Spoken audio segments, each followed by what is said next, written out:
آج کے اس تفصیلی جائزے میں ہم ایک ایسی تحریر پر بات کرنے والے ہیں جو عموماً بظاہر تو بہت مختصر سی ہے۔ جی بالکل، مختصر لیکن بہت گہری۔ ہاں، مطلب اس کے اندر انسانی نفسیات اور عمل کے تضاد کا ایک پورا سمندر قید ہے۔ صحیح کہہ رہی ہیں آپ، اور یہ کوئی عام تحریر نہیں ہے۔ نہیں، بالکل نہیں۔ ہمارے پاس جو بنیادی ماخذ موجود ہے وہ دراصل قرآن مجید کی سورۃ الاعراف یعنی 7ویں سورت کی آیت نمبر 169 ہے۔ اور اس کا آغاز اعوذ باللہ من الشیطان الرجیم اور بسم اللہ الرحمن الرحیم سے ہوتا ہے۔ بالکل، اور آج کے اس جائزے کا جو بنیادی مقصد ہے وہ یہ سمجھنا ہے کہ کس طرح انسان علم ہونے کے باوجود جان بوجھ کر محض وقتی اور دنیاوی فائدے کے لیے ان اصولوں سے منہ موڑ لیتا ہے جن کا وہ خود دعوے دار ہوتا ہے۔ دیکھیں، یہ محض کسی قدیم تاریخ کا قصہ نہیں ہے۔ ہاں، یہ تو آج کے انسان کے رویوں کا ایک طرح سے ایکس رے ہے۔ تو آئیں اس تحریر کو ذرا تفصیل سے سمجھتے ہیں۔ میں یہاں یہ ضرور شامل کروں گا کہ اس جائزے کو ہم صرف روایتی ترجمے تک محدود نہیں رکھ سکتے۔ جی بالکل، اس کا مقصد کچھ اور ہے۔ دراصل یہ متن انسانی تاریخ کے ایک بہت بڑے المیہ کو بے نقاب کر رہا ہے۔ مطلب یہ ہمیں بتاتا ہے کہ کسی علم کا وارث ہونا اور اس کی روشنی میں اپنی زندگی گزارنا، یہ دونوں بالکل مختلف چیزیں ہیں۔ ہم اکثر یہ فرض کر لیتے ہیں نا کہ جس کے پاس علم آ گیا اس کا عمل بھی خود بخود درست ہو جائے گا۔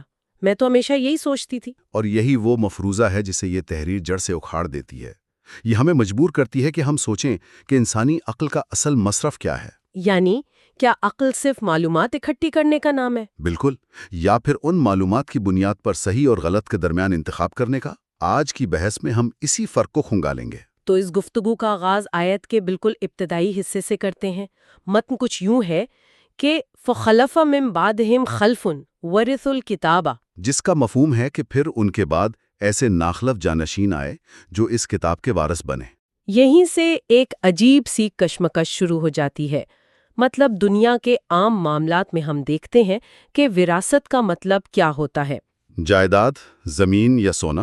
ہاں، سونا یا اقتدار کا ایک نسل سے دوسری نسل تک جانا۔ لیکن یہاں ایک کتاب کی وراثت کا ذکر ہو رہا ہے۔ اور کتاب بھی کوئی عام کتاب نہیں، الہامی کتاب جو قوانین اور اخلاقیات کا مجموعہ ہے۔ تو اگر کسی کو ایک مکمل ضابطۂ حیات وراثت میں مل جائے تو امید توقع تو یہی کی جاتی ہے کہ وہ نسل پچھلی نسل سے زیادہ باشعور ہوگی، کیونکہ انہیں وہ علم خود دریافت نہیں کرنا پڑا۔ بالکل، وہ تو پکی پکائی کھیر کی طرح ان کی جھولی میں آ گرا ہے۔ یہاں اس وراثت کی نوعیت پر تھوڑی مزید بات کرنی چاہیے۔ جب کوئی مادی چیز وراثت میں ملتی ہے تو انسان اس کا استعمال اپنی مرضی سے کر سکتا ہے۔ وہ اسے بیچ بھی سکتا ہے، ضائع بھی کر سکتا ہے۔ بالکل، لیکن جب علم اور ہدایت کی وراثت ملتی ہے تو وہ اپنے ساتھ ایک بھاری ذمہ داری لاتی ہے۔ آیت کا اگلا حصہ اس کی سنگینی کو بڑھا دیتا ہے، جہاں لکھا ہے وَدَرَسُوا مَا فِيهِ، یعنی اور انہوں نے اس کتاب میں جو کچھ تھا اسے پڑھا بھی۔ جی، یعنی یہ لوگ محض غافل یا جاہل نہیں تھے۔ ایسا نہیں تھا کہ کتاب بس الماریوں میں سجی رہ گئی ہو۔ انہوں نے باقاعدہ اس کا مطالعہ کیا، اصولوں کو سمجھا، وہ احکامات سے پوری طرح واقف تھے۔ اور یہیں آ کر یہ معاملہ ایک سادہ سی غلطی کے بجائے ایک شعوری انحراف بن جاتا ہے۔ مطلب علم نہ ہو تو انسان کے پاس ایک عذر ہوتا ہے نا۔ بالکل، لیکن جب علم موجود ہو اور پڑھا بھی گیا ہو تو پھر غلط راستہ چننا جہالت نہیں، بغاوت کہلاتا ہے۔ اگر اس بات کو ہم روزمرہ کی زندگی کی ایک مثال سے سمجھیں بالکل، تو تصویر اور بھی واضح ہو جاتی ہے۔ ضرور، کوئی مثال دیجیے۔ فرض کریں کہ ایک بہت کامیاب اور ایماندار شخص اپنی زندگی بھر کی محنت سے جی ایک بڑا ادارہ کھڑا کرتا ہے۔ جی، وہ اپنے جانشینوں کے لیے ایک مکمل دستور العمل چھوڑ کر جاتا ہے، جس میں لکھا ہوتا ہے کہ کن اصولوں پر چلنا ہے۔ ہاں، اور کن شارٹ کٹ سے یہ ادارہ تباہ ہو سکتا ہے۔ اب اس کے جانشین آتے ہیں، وہ اس کتابچے کو لفظ بلفظ پڑھتے ہیں، بڑی بڑی تقریریں بھی کرتے ہیں، لیکن جب عملی فیصلے کا وقت آتا ہے تو چند روپوں کے وقتی فائدے کے لیے وہ سارے اصول توڑ دیتے ہیں۔ بالکل وہی اصول جنہیں پڑھ کر وہ بڑے ہوئے تھے۔ کتاب ان کے پاس ہے، مطالعہ انہوں نے کیا ہے، لیکن ان کا عمل اس کی نفی کر رہا ہے۔ اور اس تضاد کی اصل وجہ اس سے اگلے جملے میں ہی بیان کر دی گئی ہے۔ جی، جہاں متن کہتا ہے یَأْخُذُونَ عَرَضَ هَذَا الْأَدْنَى، یعنی وہ اس ادنا دنیا کا مال و اسباب لے لیتے ہیں۔ اس ایک چھوٹے سے جملے میں انسانی نفسیات کا کتنا گہرا مطالعہ چھپا ہوا ہے۔ ادنا کا لفظ یہاں بہت اہم ہے نا؟ بہت اہم۔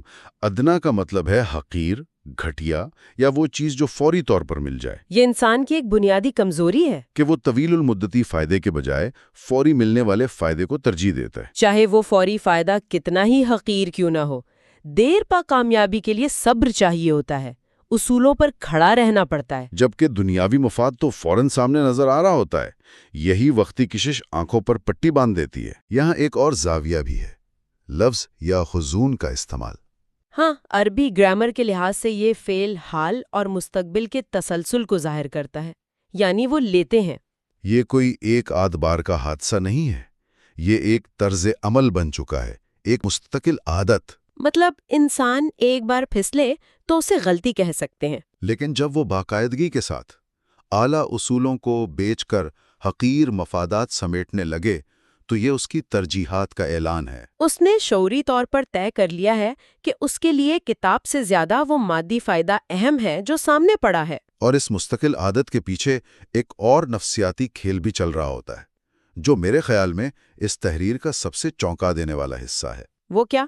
جب کوئی شخص مسلسل اپنے پڑھے ہوئے اصولوں کے خلاف کام کرتا ہے تو اس کے اندر ایک بے چینی پیدا ہوتی ہے۔ اسے نفسیات میں کوگنیٹو ڈسوننس کہتے ہیں۔ کوگنیٹو ڈسوننس، اچھا اسے ذرا عام فہم انداز میں سمجھائیں۔ فرض کریں ایک شخص کو دل کا عرضہ ہے، ڈاکٹر نے اسے تلی ہوئی چیزیں کھانے سے منع کیا ہے۔ وہ جانتا ہے کہ یہ جان لیوا ہے، لیکن پھر بھی وہ روز بازار جا کر سموسے پکوڑے کھاتا ہے۔ بالکل۔ اب اس کا علم اور اس کا عمل آپس میں ٹکرا رہے ہیں۔ اس سے دماغ میں ایک دباؤ اور احساس جرم پیدا ہوتا ہے۔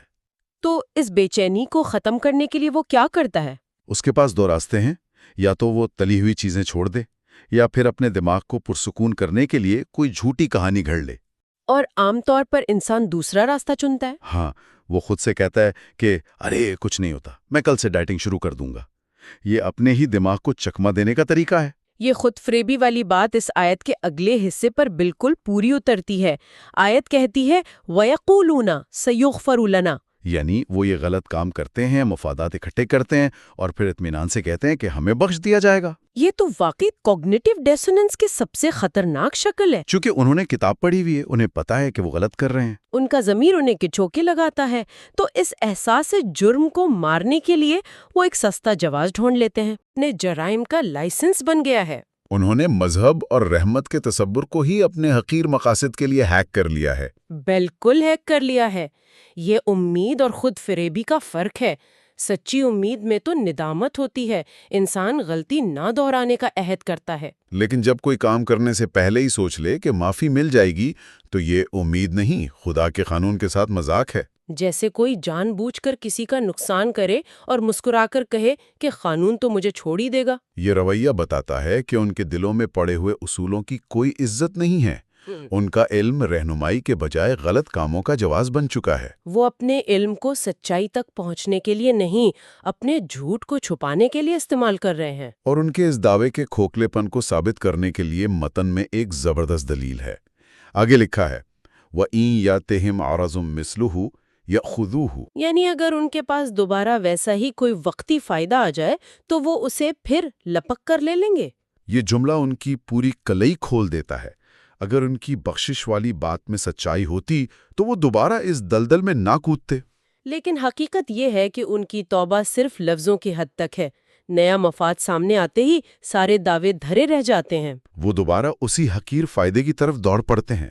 یہ بار بار کی خلاف ورزی ثابت کرتی ہے کہ ان کی اصل ترجیح ہمیشہ مفاد ہی تھا۔ یہ بار بار ایک ہی غلطی کو دہرانا کس طرح کے نفسیاتی جال کو ظاہر کرتا ہے؟ جب انسان ایک بار اصولوں پر سمجھوتا کر لے اور ضمیر کو مطمئن بھی کر لے تو دوسری بار وہی غلطی کرنا بہت آسان ہو جاتا ہے۔ اور تیسری بار تو اور بھی آسان۔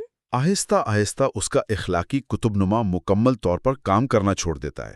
وہ برائی کو برائی سمجھنا ہی بند کر دیتا ہے۔ اور وہ اس قدر بے حس ہو جاتا ہے کہ اسے یقین ہوتا ہے کہ وہ صحیح راستے پر ہے۔ اور یہی حالت جہالت سے زیادہ خطرناک ہے۔ جاہل کو سکھایا جا سکتا ہے، لیکن جو شخص علم کے باوجود خود فریبی میں گر چکا ہو، اسے نکالنا مشکل ہے۔ کیونکہ اس کے پاس ہر غلطی کو صحیح ثابت کرنے کی ایک علمی دلیل موجود ہوتی ہے۔ اور اسی سنگین صورتحال پر متن ایک انتہائی چبھتا ہوا سوال اٹھاتا ہے، أَلَمْ يُؤْخَذْ عَلَيْهِمْ مِيثَاقُ الْكِتَابِ أَلَّا يَقُولُوا عَلَى اللَّهِ إِلَّا الْحَقَّ۔ یعنی کیا ان سے کتاب کا یہ پختہ عہد نہیں لیا گیا تھا کہ وہ اللہ کے بارے میں سچ کے سوا کچھ نہیں کہیں گے؟ یہ محض ایک یاد دہانی نہیں ہے، بلکہ اس اخلاقی قرض کی نشاندہی ہے جو علم کی وجہ سے ان پر واجب ہوا تھا۔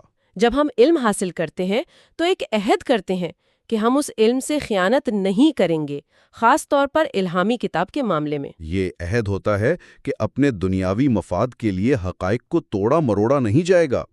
دراصل جب کوئی کتاب کا مطالعہ کرتا ہے تو وہ سچائی کا امین بن جاتا ہے۔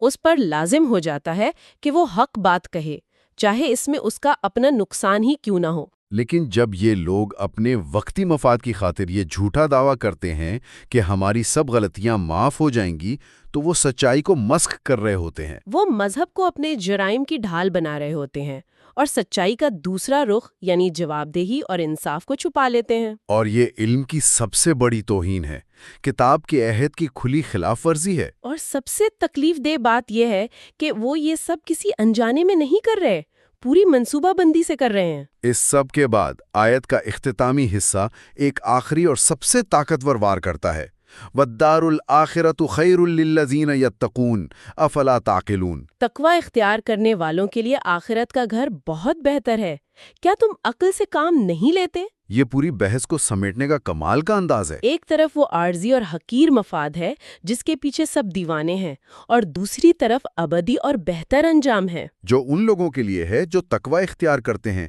یعنی اپنے اصولوں پر قائم رہتے ہیں۔ اور پھر وہ سوال آتا ہے جو فہم و فراست کو چیلنج کرتا ہے، افلا تعقلون، کیا عقل کے استعمال کا وقت نہیں آیا؟ یہ اختتامی سوال دراصل عقل کی ایک نئی تعریف پیش کر رہا ہے۔ ہم عام طور پر عقل کا مطلب یہ لیتے ہیں کہ کوئی شخص کتنا ہوشیار ہے، وہ دنیاوی معاملات میں کتنا تیز ہے۔ جن لوگوں کا اس تحریر میں ذکر ہے وہ دنیاوی لحاظ سے تو بہت عقل مند ہوں گے، کتاب پڑھ کر مطلب کی باتیں نکالنا جانتے تھے۔ وہ اپنے غلط کاموں پر پردہ ڈالنے کے لیے دلائل تراشنا جانتے تھے، لیکن متن انہیں عقل مند ماننے سے انکار کر رہا ہے۔ کیونکہ حقیقی عقل وہ نہیں جو وقتی فائدہ دلا کر مستقبل تباہ کر دے۔ حقیقی عقل دور اندیشی سکھاتی ہے۔ وہ وقتی لالچ اور ابدی نقصان میں فرق کرنا سکھاتی ہے۔ اگر کوئی اپنے پیر پر کلاڑی مار رہا ہو اور فلسفیانہ دلیل بھی دے رہا ہو تو وہ عقل مند نہیں ہے۔ سچا علم تو وہی ہے جو بہتر اخلاقی فیصلہ کرنے کی طاقت دے، ورنہ وہ علم تو محض دماغ کا بوجھ ہے۔ بالکل صحیح کہا آپ نے۔ انسان کے اندرونی تضادات کو جس طرح کھول کر رکھتی ہے وہ حیرت انگیز ہے۔ ہم نے دیکھا کہ محض کتاب کا وارث ہونا کافی نہیں جب تک عمل اس کے تابع نہ ہو۔ ہم نے یہ بھی سمجھا کہ کیسے فوری فائدے کی کشش اعلیٰ اصولوں سے دور کر دیتی ہے، اور اس خطرناک خود فریبی کو پہچانا جہاں انسان اپنے جرائم کا جواز تراشتا ہے، اس امید پر غلطی کرتا ہے کہ بخش دیا جائے گا، جس سے وہ اس عہد کی توہین کرتا ہے جو علم نے اس پر عائد کیا تھا۔ اور آخر میں یہ واضح ہوا کہ عقل کا تقاضا یہی ہے کہ عارضی فائدے پر ابدی سچائی کو ترجیح دی جائے۔